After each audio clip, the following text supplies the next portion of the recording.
Hi, everybody. Welcome to this week's lab demonstration as part of our genetic drift section. In this lab demonstration, we'll do an experiment to see the effects of the bottleneck effect on genetic drift.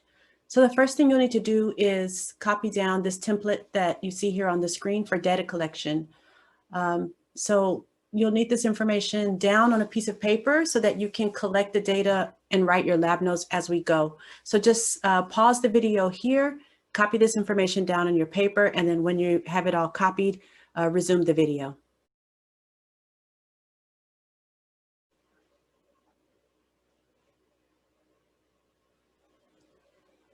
Okay, we have three variables in this experiment. The original population, as seen here by these yellow and red beads, the bottleneck event, which in this case is the literal bottleneck from our bottle here, and the resulting population, which we will analyze in this little bowl. All right, let's start with our original population. Each bead represents a different genotype.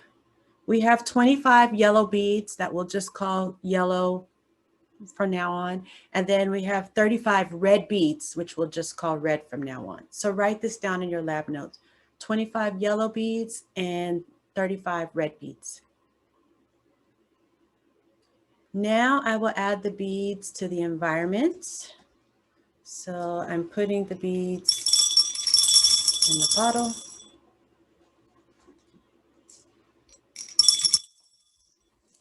There go the yellows. Oops.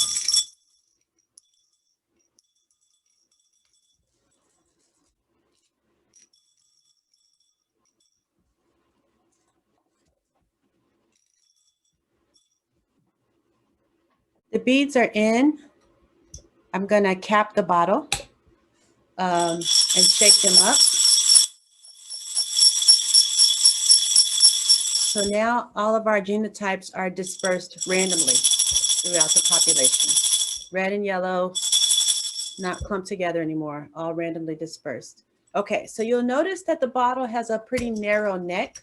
So when we pour the beads, can you see that? A narrow neck. So when we pour the beads out, only one or two can come out at a time, which is where we get the term the bottleneck effect from. Okay, so I'm going to pour about a third of these beads into the bowl here. I'm just going to eyeball it.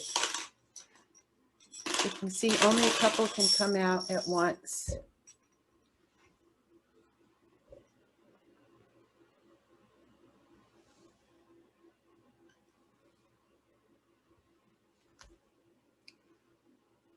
This separation of beads from the original population represents our natural disaster.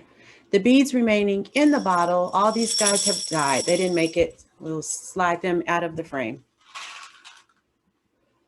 So those beads in the bottle are no longer a part of the population. The surviving population is here in this bowl. So this is our new population.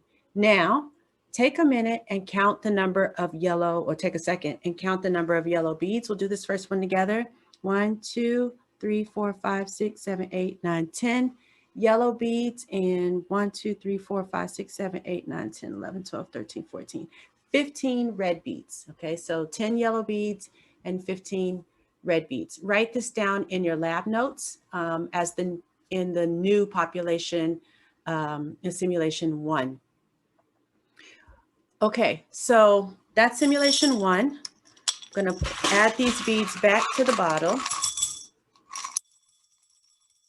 Okay, and then we'll repeat this experiment 4 more times.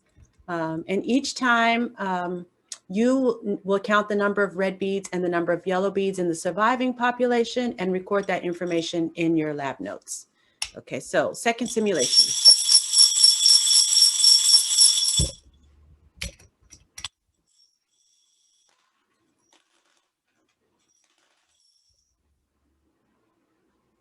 Okay, count the number of red and yellow beads.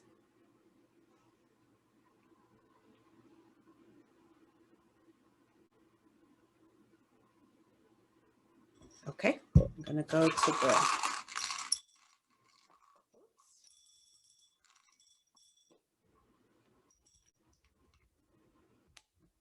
okay, third simulation.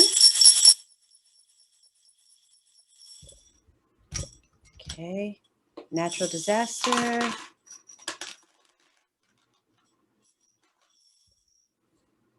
Right, now you may please count the surviving population, the number of yellow and red beads.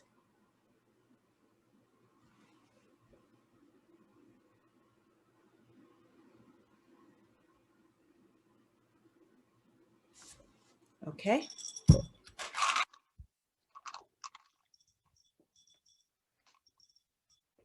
Okay. Fourth simulation.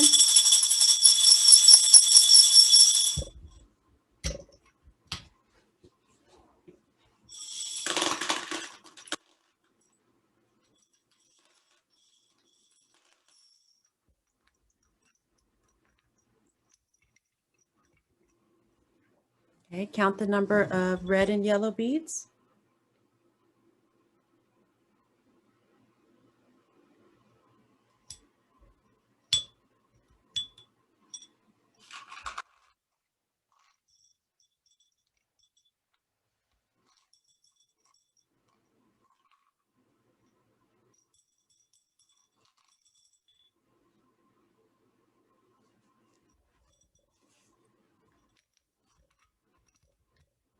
And the fifth simulation.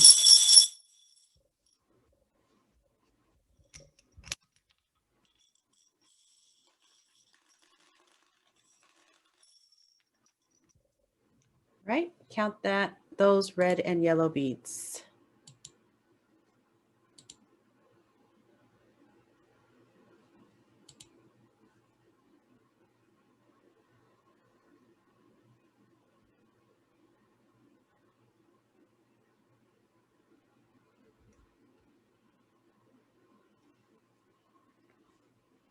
Okay, so now we're going to take the data from these 5 simulations and use it to answer some questions, so that the analysis itself is on the next assignment in Blackboard, which is called Genetic Drift Lab Analysis.